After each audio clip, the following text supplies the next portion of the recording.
She was just a broke Unilag student with 500 naira in her pocket and a pen. But that pen wrote more than class notes. It wrote her destiny. This is the true story of Tomiwa Adeyemi, the girl who sold her notes and became a billionaire before graduation. They say every girl in Lagos has a hustle, but some hustles change everything. Tomiwa Adeyemi wasn't born rich. She wasn't even close. Her world was the sound of Danfo buses arguing with traffic, the smell of roasted corn drifting through the Unilag gate, and the soft hum of dreams that only existed inside her mind. She was smart, not just book smart, but street smart, the kind that knew how to stretch 500 naira across 2 weeks and still find joy in puff puff. At night, she'd sit by the window of her tiny hostel room, eyes glowing under the weak bulb light, typing class notes on her old laptop. Everyone else saw just notes, but to her, they were gold.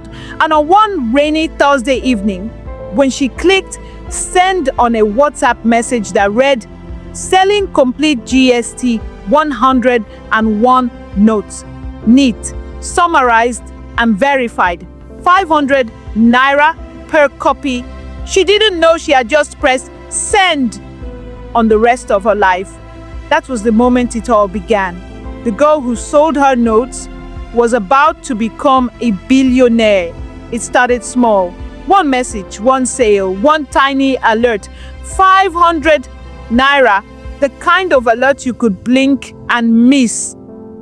But that night, Tomiwa didn't blink. She stared at her screen like she'd just been paid in dollars. Her heart beat faster because that 500 naira wasn't just money. It was proof. She ran across the hallway, slippers slapping against the wet hostel floor. "Chisom! Somebody just bought my notes." Chisom barely looked up from her phone. "Ehen, congrats na. You go still use AM, buy Gala and Fanta." But Tomiwa couldn't sit still. That night, she didn't sleep. She stayed up editing, formatting, and polishing her notes like a startup CEO, prepping a product launch. By morning, she had designed the cover page, added highlights, and turned it into a mini ebook. She even gave it a name, Tomiwa's Notes for those who don't have time. And then she did something that changed everything. She posted it on a student group chat with over 1,000 members. "If you don't want to fail this semester, read this before your exam. 500 naira only. First 10 people, 300 naira." Phones buzzed, messages rolled in, and within 30 minutes, Tomiwa made 15,000 naira. For a 19-year-old girl in Lagos, 15,000 naira felt like magic. She walked to class with her chin high, like she had discovered oil inside her hostel locker. But what she didn't know was that her little side hustle had already caught the attention of someone who was about to change her life. Somewhere across campus, in a tall building with tinted windows and a sign that read, "Students Business Innovation Hub," a young man named Tomiwa Adeyemi scrolled through WhatsApp, saw her ad, and smiled. "Whoever this girl is," he said quietly, "she doesn't know what she just built." It was a Thursday afternoon, hot, bright, noisy, the kind of Lagos day where even the breeze felt busy. Tomiwa was sitting by the Faculty of Art steps, selling a few last copies before class when a shadow fell across her notebook. She looked up and saw him, tall, neat haircut, laptop bag slung over his shoulder, confident smile. "Tomiwa Adeyemi?" She squinted. "Yes, you want buy notes?" He laughed softly. "Actually, I want to talk about them." That's how it began. A stranger in clean sneakers, talking about scaling, branding, and potential. Words she had only heard from people on YouTube motivational videos. "My name's Toby," he said.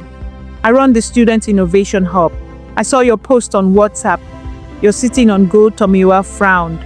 Gold? This one-way paper no dey reach for printer? Toby smiled, unfazed. You've created a product people trust. Do you know how rare that is? You can make these digital PDF subscriptions, voice explanations, AI-generated summaries, a whole platform for students. She laughed, a short, nervous laugh. Abeg, I no get laptop for all that. Oh, now my roommates, they help me type. But Toby wasn't backing down. Then let's build it together. That sentence hung in the air like prophecy. Later that night, Tomiwa replayed it in her head over and over again. Let's build it together. And something in her chest began to stir.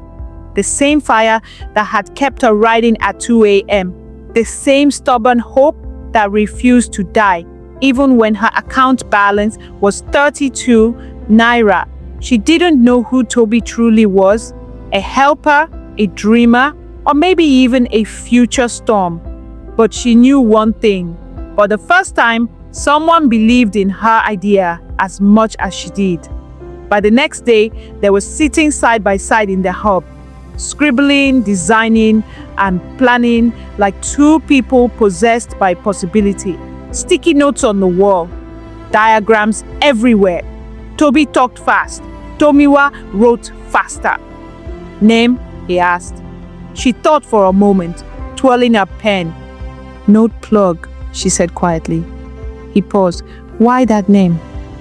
She smiled. Because students don't fail when they are plugged in. And with that, the note plug dream was born. Inside a cramped student workspace with flickering bulbs and too much hope.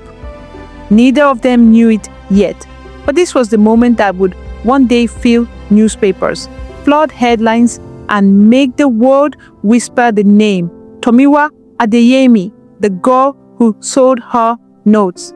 It started small, like every great revolution. A few shared PDFs here, a few group chats there. By the end of that week, Noteplug had spread across Unilag like wildfire. Students whispered about it in the library. Hostel corridors buzzed with, "Abeg, you don't get Noteplug update." Some even started selling subscriptions in secret, calling themselves Noteplug ambassadors.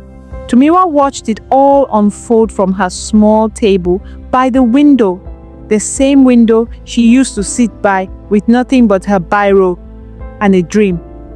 Now her phone wouldn't stop vibrating. Messages poured in.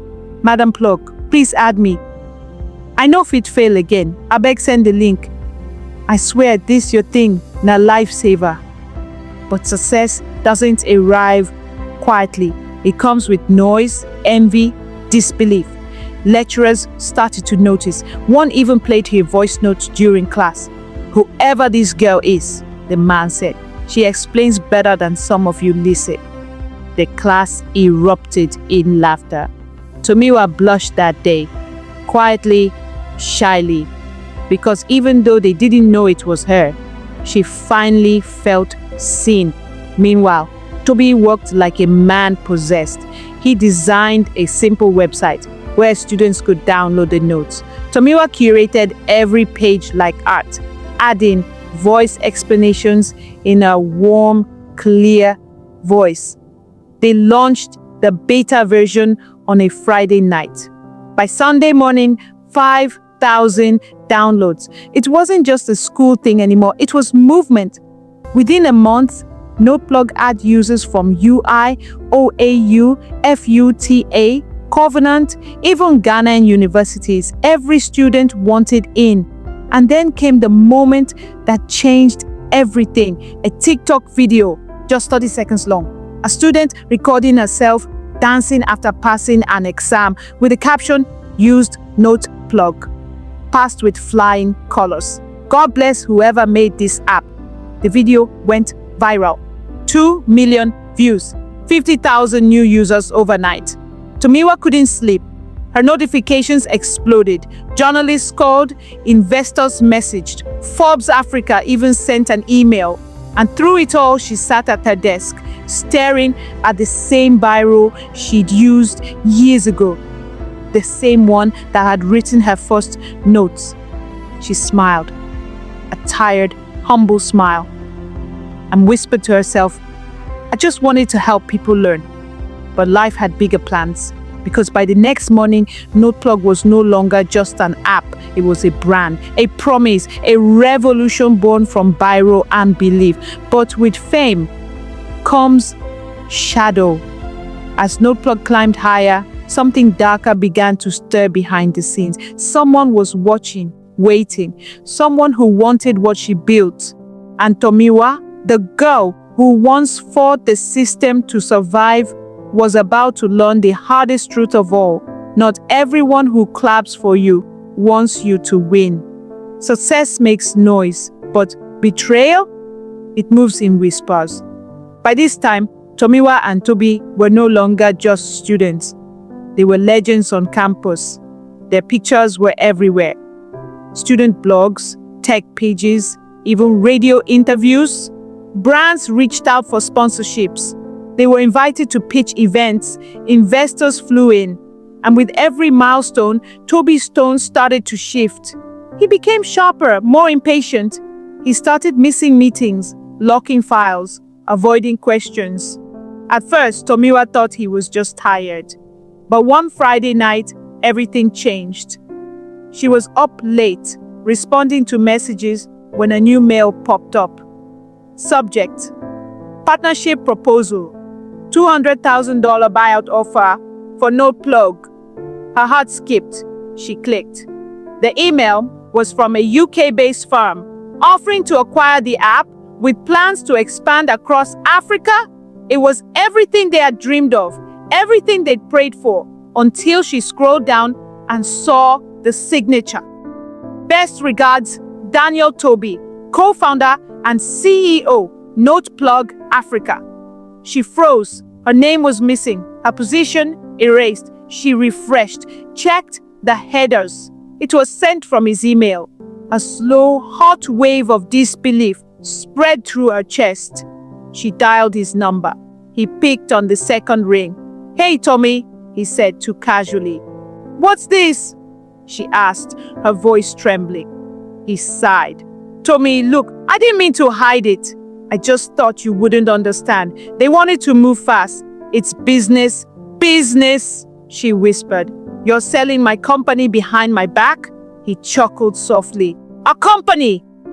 And you're welcome. You started it, but I made it real. Let's just cash out and move on. You can start another one. She stared at the screen.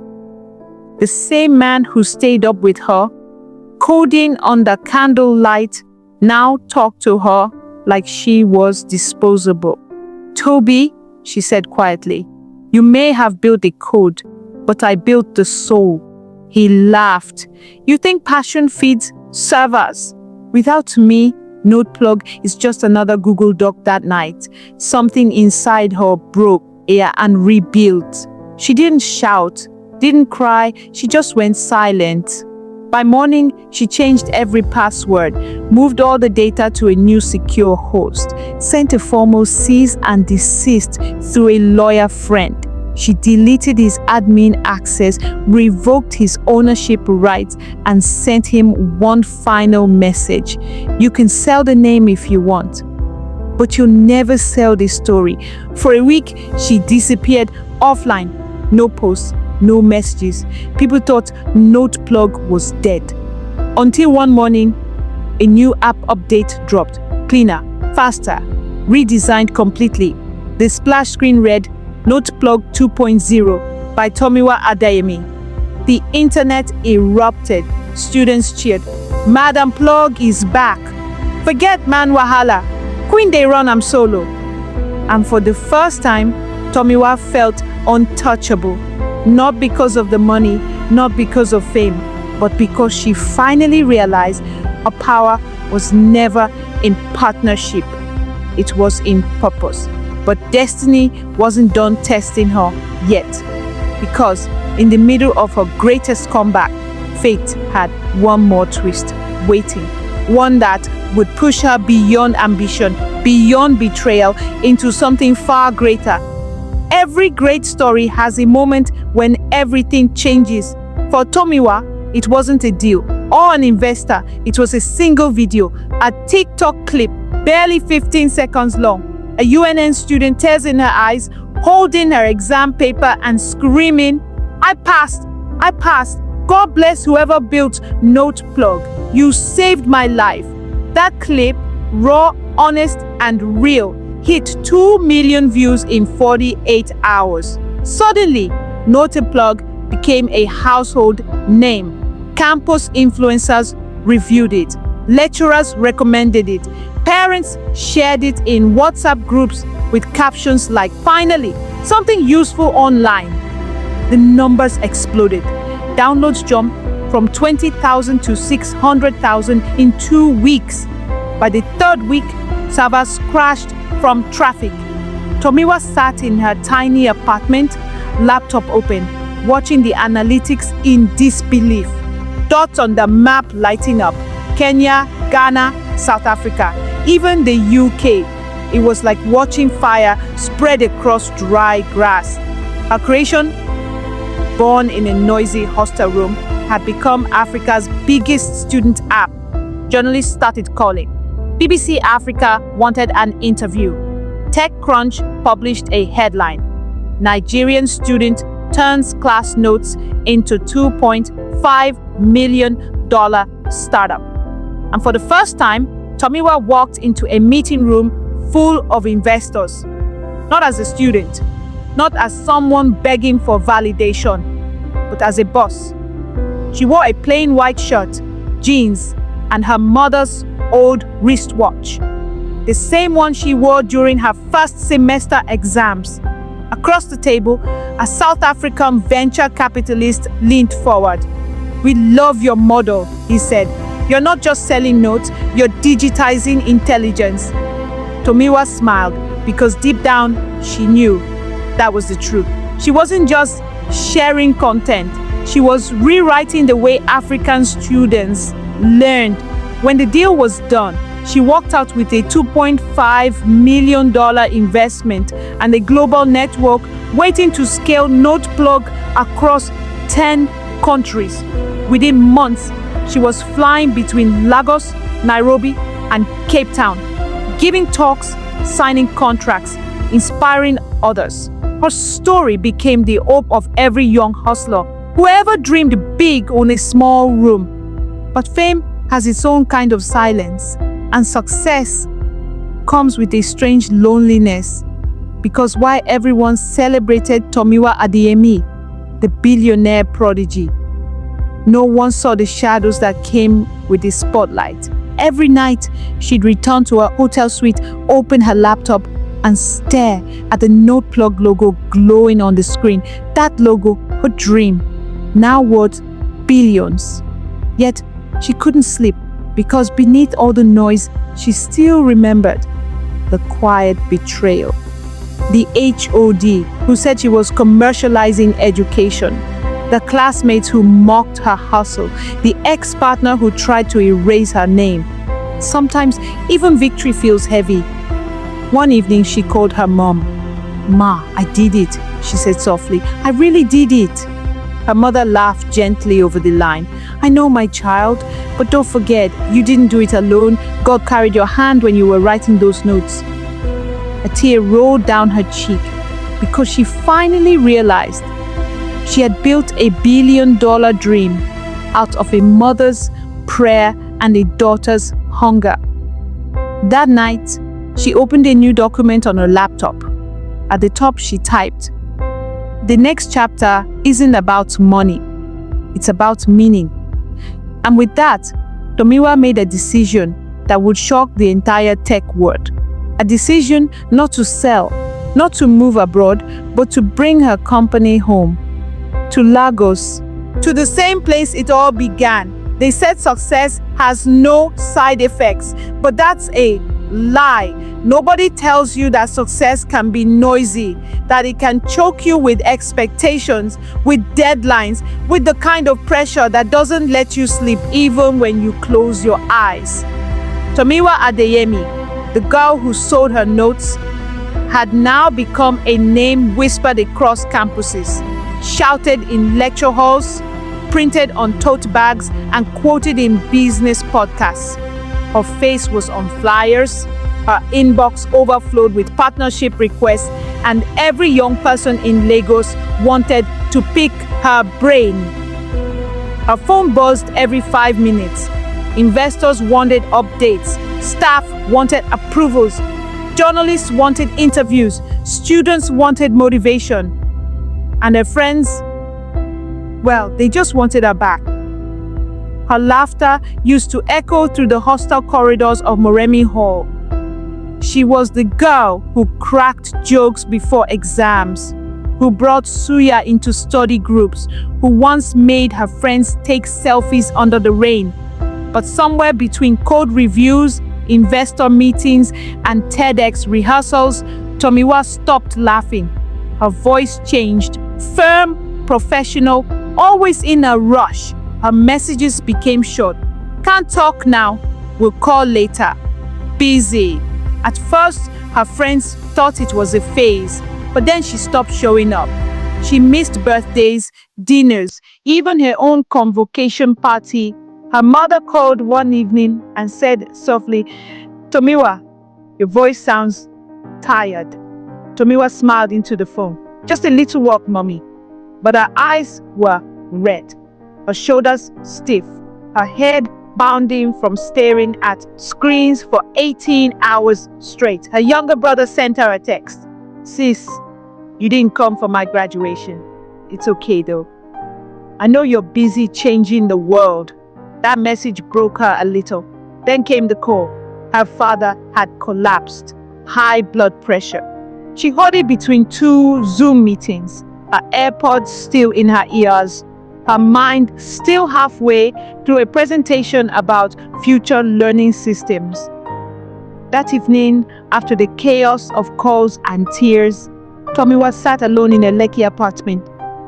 All glass walls and perfect silence. The city light spilled through the window, reflecting off the awards on a shelf, but the room still felt empty. She walked into her bathroom and stared at the mirror. The mirror stared back, but she didn't recognize the girl it showed. The girl in the reflection had designer bags and tired eyes. She had success, but no peace. She had money, but no laughter. Her chest tightened. Her breath grew heavy, and then for the first time in years, Tomiwa cried. Not polite tears, not quiet sobs, but the kind that shake your whole body. The kind that come from realizing you've been running so fast, you forgot what direction you were headed. She cried for the girl she used to be, the one who just wanted to pass exams and help her friends study. She cried because she'd succeeded too fast, and somewhere along the line, she forgot how to breathe. Silence. That was the first thing Tomiwa noticed the next morning. Not the ping of emails, not the hum of her generator, not even the faint Lagos traffic that usually seeped through her windows. Just silence. It felt strange, almost sacred. For the first time in months, there were no alarms, no calendar reminders, no urgent WhatsApp messages. Her assistant had stopped calling after she ignored 20 missed calls. The world, or at least a part of it, had gone quiet. Tomiwa sat on the floor of her bedroom, knees pulled close, eyes puffy from crying all night. Around her were signs of her so-called success: Apple devices, designer boxes, unopened PR gifts. They looked ridiculous now, like trophies from a game she didn't remember agreeing to play. She opened her laptop out of habit, then closed it again. She deleted the Twitter app from her phone, then Instagram, then LinkedIn. For once, she didn't want to be Tomiwa Adeyemi, CEO of Learn Smart Africa. She just wanted to be Tommy. Later that day, she drove, no destination, no driver, just her. The road stretched endlessly through the city, the sun dipping low behind Echo Bridge, at a red light, a street boy tapped her window trying to sell bottled water. She almost waved him off, but something made her stop. She rolled down the glass and asked softly, "How old are you?" 14, he said, surprised. "Ma, you go school?" He laughed, shaking his head. "No money, auntie." She stared at him. This child, barefoot, determined, still smiling through dust and chaos. Something in her chest twisted. She handed him all the cash in her purse. He blinked, confused. "Auntie, you know one change?"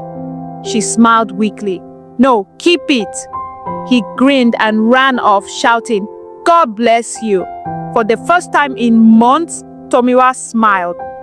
A real one. Not the one for cameras or investors, but one that came from somewhere deeper. That evening, she drove to her parents' house in Surulere. Her mother opened the door, shocked to see her daughter. Hair messy, no makeup, slippers on her feet. "My baby," she whispered, pulling her into a hug. Tomiwa melted. Right there in the doorway, she broke down again. All the pressure, the fear, the loneliness came pouring out. Her mother said nothing, just held her tight like she used to when Tommy was a little girl scared of thunder. Later that night, as they sat on the veranda, her father joined them. He looked frailer now, his laughter slower, his voice softer. He said, "Tomiwa, I'm proud of you.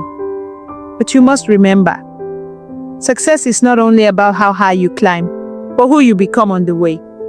Those words hit her like lightning.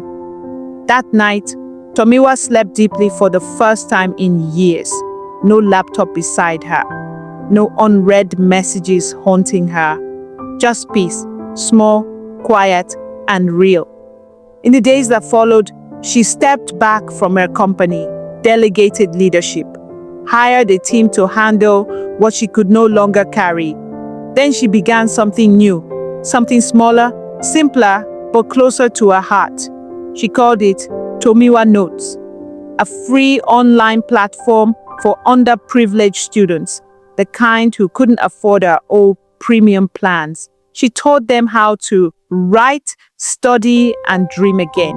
And every week she logged in, not as a CEO, not as a brand, but as a mentor. Her old laughter returned, one gentle step at a time. Because sometimes silence is not the end. It's the sound of your soul learning to breathe again. The world had forgotten her. Or maybe she had simply stepped away long enough for the noise to forget her name. For months, Tomiwa stayed off the grid. No press appearances, no flashy interviews. Investors whispered that she'd lost her edge. Twitter threads called her burnt out.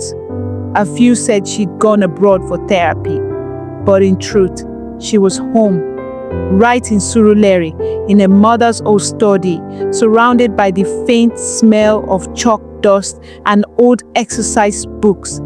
Every morning, she'd sit at the same wooden table where she once studied for a WAEC, a chipped mug of Milo by her side. On her screen, not code, not pitch decks, but hundreds of messages from students across Africa. "Auntie Tomiwa, please, how can I read better? Can you help me with my jam timetable? Ma, I want to be like you." Those messages became her new purpose. One evening, she started a live video. No ring light, no makeup, just her. "Good evening, my people," she said softly. "It's been a while. I know some of you think I disappeared, but I was only learning to rest." She paused, her voice trembling slightly. "When I started selling my notes, I never imagined it would become this big. But along the way, I forgot something important. Why I started. It wasn't for fame. It was for people like you. Tens of thousands joined the live stream. Comments flooded the screen. Hearts, tears, applause, emojis. That video went viral overnight. It wasn't about money or success or even her comeback. It was about truth. Within a week, CNN Africa Code, BBC profiled her. Her quiet comeback became a storm of inspiration. But this time, Tomiwa didn't chase the noise. She redirected it. She launched Tomiwa Foundation, a scholarship program for young women in tech and education. The first batch, 100 girls across Nigeria, Ghana, Kenya, and South Africa. The internet exploded. Every major influencer shared her story. The billionaire who walked away from everything just to start again. In one interview, a journalist asked, "Tomiwa, why return after leaving so much behind?" She smiled. "Because I realized something," she said. "You don't lose yourself when you pause. You lose yourself when you never do." 2 months later, the Echo Convention Center glowed again. This time, it wasn't a Forbes event. It was hers. Banners read, "Tomiwa Adeyemi, the power of a second beginning." The hall was filled. Students, CEOs, teachers, even government officials. When she walked onto the stage, dressed in a simple white suit, the crowd erupted. But her voice, when she spoke, was calm, measured, free. "I used to think success meant building something big," she began. "Now I know it means building something that outlives you." She told them about the boy on Echo Bridge, about the silence, about crying alone in a Lekki apartment. She told them how she almost quit, not just the company, but life itself, and how a single smile from a stranger reminded her what mattered. Then she said something that silenced the entire hall. Never let the world rush you into your own story. Sometimes, slowing down is the bravest way to win.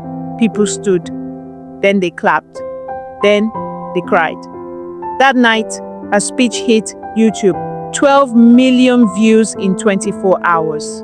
By the next day, it crossed 15 million. The comments section overflowed with testimonies. Students, parents, workers, people who'd nearly given up. One wrote, "I was about to drop out of school. After watching this, I'm going back." Another said, "This story didn't just inspire me, it healed me." Her message spread across Africa, across continents, not as a viral clip, but as a movement. Because Tomiwa Adeyemi wasn't just the girl who sold her notes anymore. She was the girl who reminded millions that healing can be louder than hustle. Later that night, after the camera stopped flashing, she sat quietly backstage. Her mother placed a gentle hand on her shoulder and whispered, "You did well, my child." Tomiwa smiled, eyes glistening. "Mommy," she said softly, "I didn't do it alone. God wrote the notes. I just held the pen, the old biro, the same one she'd used in her first semester, still sat in her pocket." She pulled it out and twirled it between her fingers. It no longer looked ordinary. It looked like destiny. And for the first time in years, Tomiwa felt light. Not because the world loved her story, but because she finally did. The world remembers stories that glitter, but the ones that live forever are those that heal.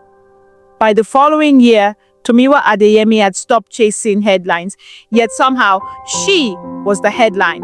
Her story became a case study in Harvard Business School. The girl who sold her notes.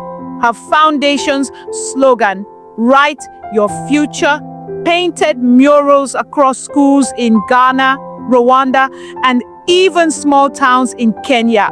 But for Tomiwa, the real victory wasn't the recognition. It was watching ordinary students, the ones who once couldn't afford a pen, hold their own notebooks and dream again. One dusty afternoon, she visited a rural school in Osun State. No cameras, no press, just her and a few volunteers. The classroom was half-roofed, the blackboard faded, yet the children sat upright, eager, wide-eyed. A little girl named Moanike raised her hand. "Auntie Tomiwa," she asked shyly, "how did you become so rich?" The volunteers chuckled. Tomiwa smiled gently. "Because I never stopped writing," she said, "even when nobody was reading." The girl's eyes glowed. She nodded slowly, as if engraving those words into her heart. And that was it. That moment, the reason she built Noteplug, the reason she started again, not for investors, not for fame, for Morenike and the millions like her. Months later, global tech companies began calling again. Partnership offers, awards, interviews, all flooding her inbox. But this time, Tomiwa was different. She didn't rush to reply. She didn't feel the need to prove anything. She learned to breathe, to take walks by the lagoon, to sit with her mother on Sundays, eating rice and stew, laughing about the old days when 10,000 naira had to last a month. Her life was no longer a race. It was a rhythm. One evening, under the orange glow of a Lekki sunset, Tomiwa sat in her office, now minimalist, quiet, peaceful. On the wall hung two frames, one with a Forbes Africa 30 under 30 plaque, the other with a crumpled, ink-stained notebook page. At the bottom of that page, written in her handwriting from years ago, were the words, "I will not die poor." She smiled, not because it came true, but because she now understood what it really meant. It was never about money. It was about impact. The same pen that once scribbled formulas and definitions had written the destiny of a generation.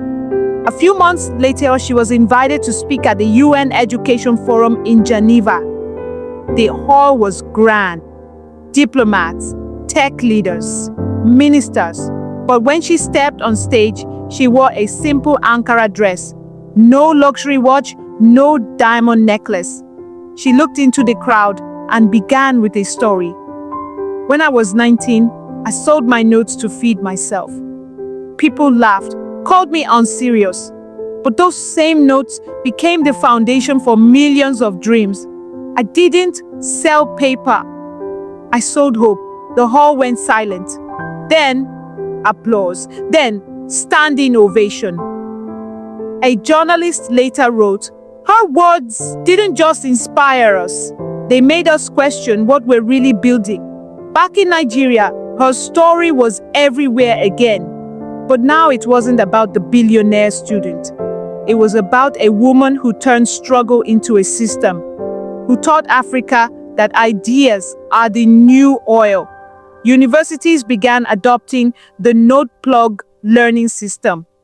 Students could share, learn, and earn from their own study materials, safely, proudly.